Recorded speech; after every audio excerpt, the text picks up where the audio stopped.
This is Melissa, and today is November the 5th, 2023, and I hope everybody is doing really well. Getting into autumn, and in some places I'm hearing about plenty of snow already where you live, so I hope everybody's ready for the change in season.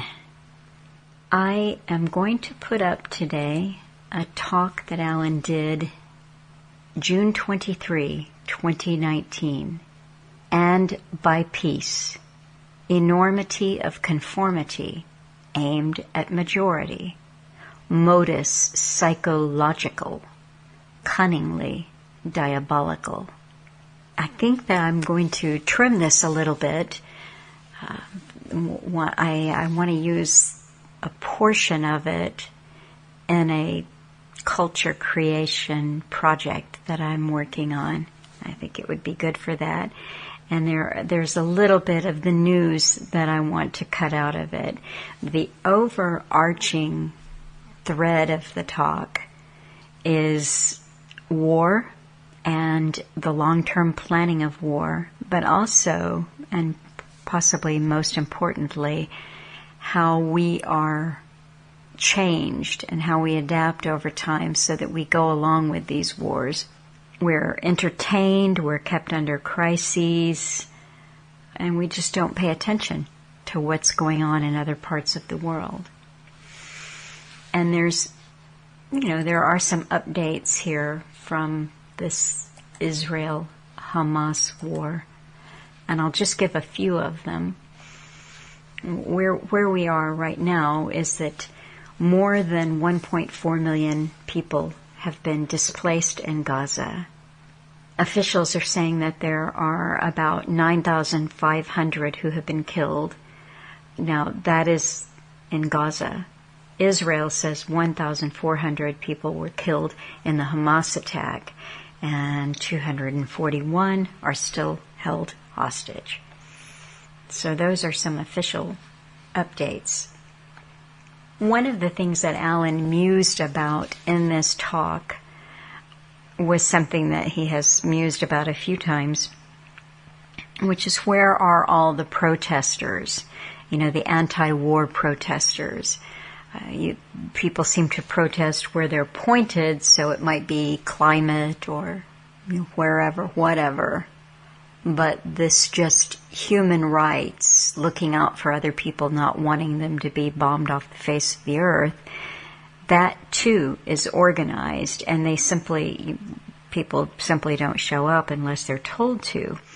Well, what is interesting to me right now is that clearly people are being told to, and the lines, the way that they are being organized has shifted a little bit, and that is interesting because you've had the left being behind these, forever wars for a long time now, but now you have a lot of the people in the left have pivoted towards Palestine, and the amount of people who are showing up on campuses and writing letters and making their voices known is kind of staggering compared to past crises and events in the Middle East.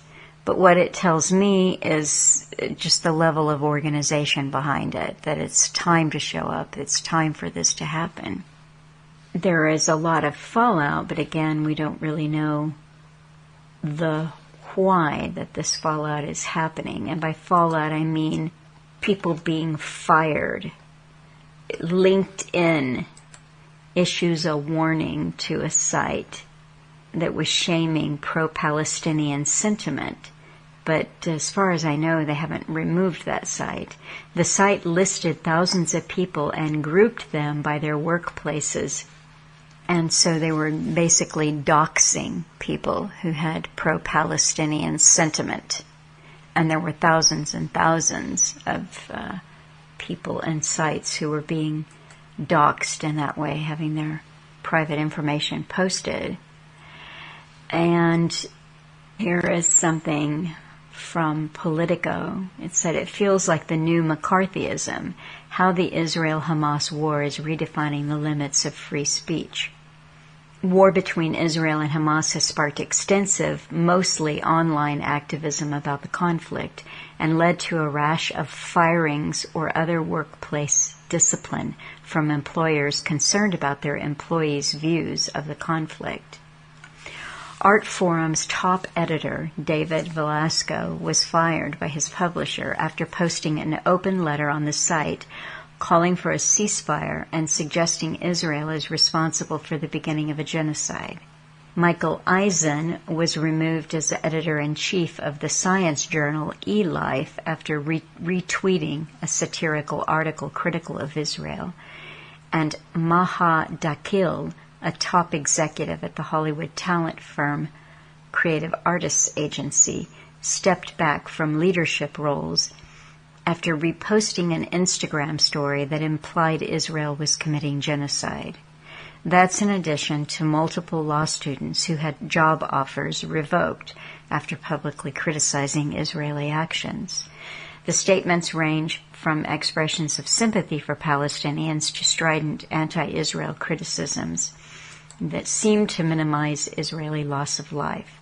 The situation is making Genevieve Lacquier, a professor of law at the University of Chicago whose work is focused on the changing meaning of freedom of speech in the United States, very nervous. It feels like the new McCarthyism, said Lacquier, who's one of the legal scholars on matters of free speech. So far, most of the firings appear to have been for expressing pro-Palestinian views. The U.S.-based advocacy organization Palestine Legal reports that they've responded to over 260 cases of people's livelihoods or careers being targeted. But the fact that these firings have been due in large part to social media posts and the widespread broadcasting of personal political beliefs means that the trend may not stay on one issue or one side of the dispute for long. Currently, regulations concerning speech and private employment oscillate wildly from state to state. About half of states have no protections for private employees who express political beliefs, while others have laws that vary in terms of scope. Many of the employment laws that do exist find their roots in the 19th century and are little use in navigating the 21st century workplace. Meanwhile, ideas about protected speech are constantly shifting in the culture. After 9/11, for example, the war on terror brought with it new examinations into what kind of speech promulgates terrorism. More recently, debates over cancel culture on campuses and in the workplace have brought up similar questions of what speech is permissible and when consequences are justified. Lacquier said the First Amendment has always had exceptions, but those exceptions can expand under pressure. People are interpreting the category of hate speech or the incitement of violent speech very, very broadly to include speech that, in my view, is totally legitimate, often pro-peace speech. And this, Lacquier said, has happened since the Israel-Hamas war began. So I sensed from the very beginning of this that this was really different than other things going on in the Middle East, and so far I'm not changing that assessment. Thousands in Berlin rally for Palestinians and a ceasefire in Gaza. Thousands of pro-Palestinian protesters took to the streets of Berlin, waving flags and demanding the end of Israel's bombardment of Gaza. German news agency dpa reported that about 6,000 protesters marched through Berlin's center after calls from Arab and German leftist organizations to join the demonstration on Saturday afternoon. Around 1,000 police officers were on duty to prevent possible clashes. All right, I'll post those up to look at. But while all of this was going on, and I'm trying to keep an eye on the news, someone told me about something that was going on in Azerbaijan that I was just totally unaware of. I hadn't heard anything about it. And what it is there has been a disputed area in Azerbaijan that has had ethnic Armenians living there. And this situation has been the case since the 1980s, I think. Goes back about that far. And there have been a handful of conflicts and an outright war in 2020. And what has just happened is that Azerbaijan made a strike on this area that they have always wanted to claim back as their own. It's a disputed region that they call Nagorno-Karabakh. And the ethnic Armenians that live in this area are Christian, Russian Orthodox, and I think Georgian Orthodox, but they're Christian. And they, I suppose because they are ethnic Armenian, they probably identify with Armenia, but they find themselves in this region. And what is interesting to me is that in the talk that I put up about 3 weeks ago called Gog and Magog and One Ring to Bind Them All, Alan Watt talked about how far back the troubles in the Middle East go, the involvement of particularly Britain, but the Western allies, in getting rid of the Ottoman Empire and restructuring this region. And so with the dissolution of the Ottoman Empire, you get what we now call Turkey, and just a reshaping of that region. And the tensions and the conflicts, there have always been regional conflicts going back thousands of years, and I'm not an expert on the subject, so I'm not going to dive too deeply into it. But what we're looking at right now seems to me to be an ongoing restructuring of this region based on long-range plans. World War I was part of that plan. Getting rid of the Ottoman Empire was part of that plan. The creation of the Balfour Declaration, the creation of the State of Israel, all of this ties into very long-range plans. And as I was trying to understand something that I didn't really have much of a background on, I looked into some of the things that might be going on in this region that we might not be hearing about. You've got Russia, and the bottom of Russia, you've got the Black Sea and the Caspian. Below Russia, there's Georgia, there's Azerbaijan, there's Armenia, there's that disputed region, which I'm talking about, which is now no longer disputed. Azerbaijan has claimed it as its own, and here is the fallout that nobody is talking about in the media unless you are really, really digging for this. Well, everybody is caught up in, you're either against Israel, or you're for Israel, or you're against Palestine, or you're for Palestine. And this is from yesterday's news. Last ethnic Armenian residents flee troubled Nagorno-Karabakh area by bus. The last bus carrying ethnic Armenians from Nagorno-Karabakh has left the region, completing a grueling week-long exodus of more than 100,000 people, over 80% of its residents, after Azerbaijan reclaimed the area in a lightning military operation. The bus carried 15 passengers with serious illnesses and mobility problems. In a 24-hour military campaign that began on September 19, the Azerbaijani army routed the region's undermanned and outgunned Armenian forces, forcing them to capitulate. Separatist authorities then agreed to dissolve their government by the end of this year. Azerbaijani Interior Ministry spokesman said on Monday that the country's police have established control over the region. Work is conducted to enforce law and order in the entire Karabakh region, adding that Azerbaijani police have moved to protect the rights and ensure security of the Armenian population in accordance with Azerbaijan's law. So next door to Armenia, above them is Georgia, next door is Turkey, and below them and below Azerbaijan is Iraq. So they're kind of in the thick of it, but these countries, particularly Georgia, Armenia, and Azerbaijan, form a little strip of land where the bigger regions come together between the Black Sea and the Caspian. I had seen something in the news that Russia was not going to come to the aid of Armenia, that they were going to kind of stay out of it.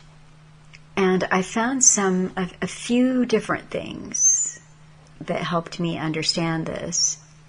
And this is from Foreign Policy magazine. How the end of Nagorno-Karabakh will reshape geopolitics. Azerbaijan's dramatic takeover has serious consequences for Armenia, Turkey, Iran, and beyond. This is from October 25. Just skipping down a lot of the beginning, the setup, because I've already given you a little bit of that, said while Russia was weakened by its refusal to defend its treaty ally Armenia, it maintains substantial capacity to destabilize and project power in the South Caucasus. Azerbaijan's takeover of Nagorno-Karabakh could also create new opportunities for China's Belt and Road Initiative. And Europe and the United States face an uneasy dilemma between providing humanitarian aid to Armenia and maintaining energy supplies from Azerbaijan. Well, I think that part of that is a moot point now, because they have removed these ethnic Armenians, the Christians, from the region, and they have sent them. A few of them died. This was a brutal trip, an exodus where people fled with the clothes on their back, children, toddlers, babies, pregnant women, carrying what they could in their hands on their back, and they fled. Because the history of that region and what has happened with the Azerbaijani towards these ethnic Armenians has included rape, mutilation, torture, murder, etc., etc. So this is a very ugly, festering wound that nobody really talks about. So Turkey believes that Azerbaijan's takeover of Nagorno-Karabakh will enable its Zangezur corridor project. The corridor would facilitate trade between Azerbaijan and the Nakhchivan Autonomous Republic, or the NAR, an Azerbaijani exclave located to the southwest of Armenia. This would allow for direct commercial ties between Turkey and Azerbaijan via Nakhchivan and fulfill the Turkish president's vision of uniting the Turkic world. Looking further for a little more understanding, this is from the World Economic Forum 2017, China's $900 billion new Silk Road, What You Need to Know. Now, many of you are going to be fully aware of the Belt and Road Action Plan, the Belt and Road Initiative, the new Silk Road, and I'm not going to belabor this, but I am going to link to this from the World Economic Forum, because the little map that they show you and the line from China across that region, Kyrgyzstan, Turkmenistan, through to Turkey, right above, crossing through Iran, And then their other little road that goes down from Tajikistan to Pakistan. It's just very interesting trade. And you remember that I mentioned that I had heard from Julie at Book of Hours about the port at Haifa in Israel being sold to India and run by the Chinese. So the more that you dig into this, the more it looks like long-term planning and restructuring of a region for, you can call it part of the Fourth Industrial Revolution, but just new trade routes. This is from last week. Armenia unveils Crossroads of Peace initiative as Silk Road Forum kicks off in Georgia. The Armenian Prime Minister introduced a new plan for regional cooperation called Crossroads of Peace at the Silk Road Forum in Tbilisi, expressing hope that this initiative would lead to a peace agreement with Azerbaijan and improved relations with Turkey. Well, also, I think maybe in the CFR publication, something that I was looking at today was talking about how this peace agreement had long been hoped for, but just couldn't happen because of this disputed region there that is now out of the equation. Nobody is fighting over the Nagorno-Karabakh anymore. This has been settled, and so a peace agreement can be achieved, and this seems to be about trade. So the initiative would lead to a peace agreement with Azerbaijan and improved relations with Turkey. Georgia is hosting the Silk Road Forum for the fourth time, bringing together over 2,300 participants from 63 countries. The forum, launched on October 26, is centered on discussions about the Silk Road and the Middle Corridor, which connects Europe and China. Pashinyan's Crossroads of Peace plan suggests that Azerbaijan and Turkey reopen their land borders and connect through several routes passing through Armenia. It emphasizes the importance of protecting territorial integrity and serves as an alternative to Azerbaijan's Zangezur corridor proposal. So there is some jockeying for position here. Whose corridor is the best corridor?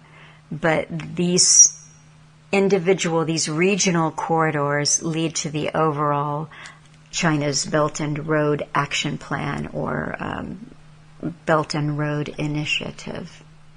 There is a really good little piece for people who really want to get into this. There is an article from the SilkRoadBriefing.com, the new developing Eurasian transit corridors, the Zangezur and Trans-Caspian prospects, and that was from August of this year.